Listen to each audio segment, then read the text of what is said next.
السلام علیکم، خوش آمدید، مرحبا۔ میں ہوں صدیقہ، آپ دیکھ رہے ہیں میرا چینل سعود القرآن صفوان۔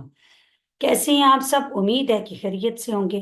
سب سے پہلے ہم درود شریف پڑھ لیتے ہیں۔ اللہم صلی علی سیدنا و مولانا محمد وعلی آلہ واصحابہ وبارک وسلم۔ رب یسر ولا تعسر وتمم بالخير وبك نستعين يا فتاح رب اشرح لي صدري ويسر لي أمري واحلل عقدة من لساني يفقه قولي رب زدني علما آمین۔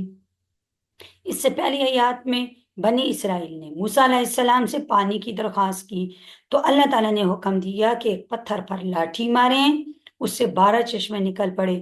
12 چشمے جب نکلے تو بنی اسرائیل کے 12 خاندان تھے، تو ہر ایک خاندان نے اپنا ایک ایک چشمہ پانی پینے کے لیے مقرر کر لیا۔ سٹارٹ کرتے ہیں ہم آج کا لیسن۔ اعوذ باللہ من الشیطان الرجیم، بسم اللہ الرحمن الرحیم۔ وَإِذْ قُلْتُمْ يَا مُوسَىٰ لَن نَّصْبِرَ عَلَىٰ طَعَامٍ وَاحِدٍ۔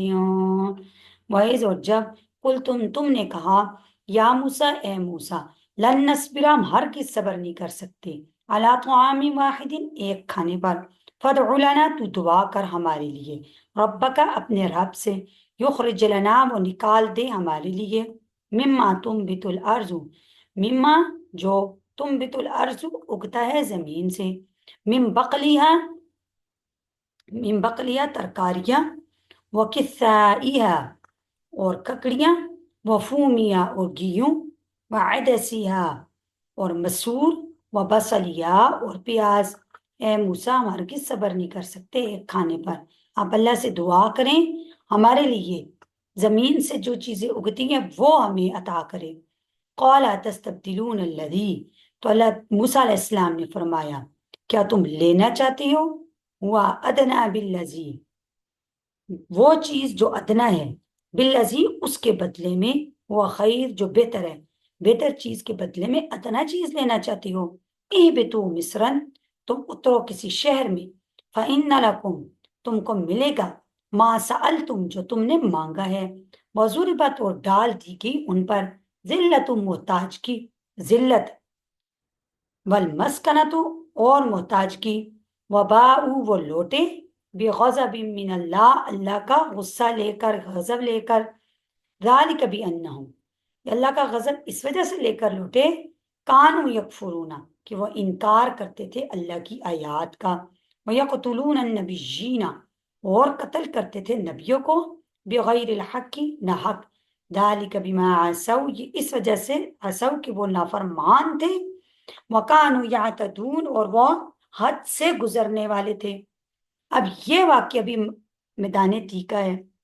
جیسے پیچھے آپ نے پڑھا تھا کہ موسیٰ علیہ السلام کی قوم نے موسیٰ علیہ السلام سے یہ درخواست کی تو اللہ تعالیٰ نے ان کو ایک شہر میں جانے کا حکم دیا اور شہر میں داخلے کے آداب سکھائے، لیکن وہ اتنی بدبخت قوم تھی جو اللہ نے آداب سکھائے قولی اور فعلی ادب کے زبان سے یہ کہتے ہوئے داخل ہونے ہیں اور ایسے سجدے کی حالت میں جانا ہے، تو ان لوگوں نے ان دونوں کو بدل کر شرارت سے کچھ اور کہنا شروع کر دیا۔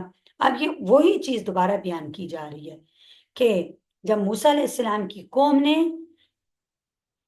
اپنے نبی سے یہ فرمائش کی کہ اے موسیٰ ہم ایک کھانے پر من و سلوہ ہم نہیں کھاتے، اب ہم کھا کھا کے تھک چکے ہیں، آپ یہ دعا کریں اپنے رب سے کہ ہمارے لیے ایسی چیزیں ہمیں عطا کرے جو زمین سے اگتا ہے۔